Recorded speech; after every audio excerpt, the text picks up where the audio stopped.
Hello guys, to this video, nandito na ako sa probinsya namin guys. Ito ngayon ang aming kapaligiran dito sa aming probinsya ng Capiz. Ang oras dito ngayon guys is 5 PM in the afternoon. Ito guys, yung tapat ng bahay namin is palayan. At ito yung bahay namin guys, ang bahay ng aking mga magulang na pinagtsatsagaan kong mabuo lahat at matapos. Yan guys, ang ganda dito guys, napaka-presko ng hangin pagdating ng hapon, basta ano lang guys.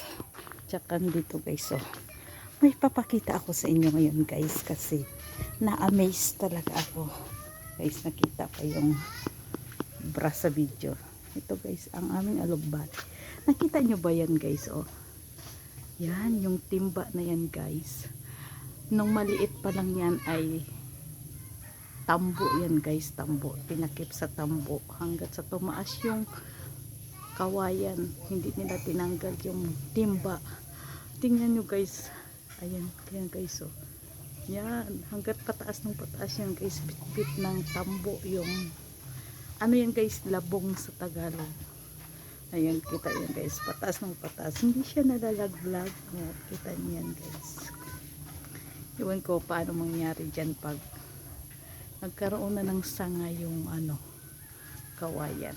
Ayan guys, ito ang aming alugbati.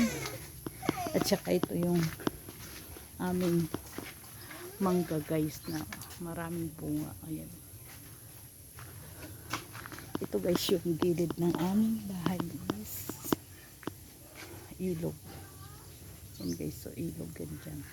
Ayan guys, so ang daming Indian mango. Medyo madilim na kasi kaya hindi siya makita. Ayan o, ang daming bunga. Ayun o, maraming ano, masarap aakyat din, kaso lang nakakatakot guys, kasi baka malaglag ako at hindi pa ako makabalik sa aking babalikan, hindi pa. Kaya yun guys, ito maraming ano dito guys, maraming tanim na. Ayun, alam nyo ba yan yung abalong yan, ito ay aming dito na yan sa labas ng bahay namin.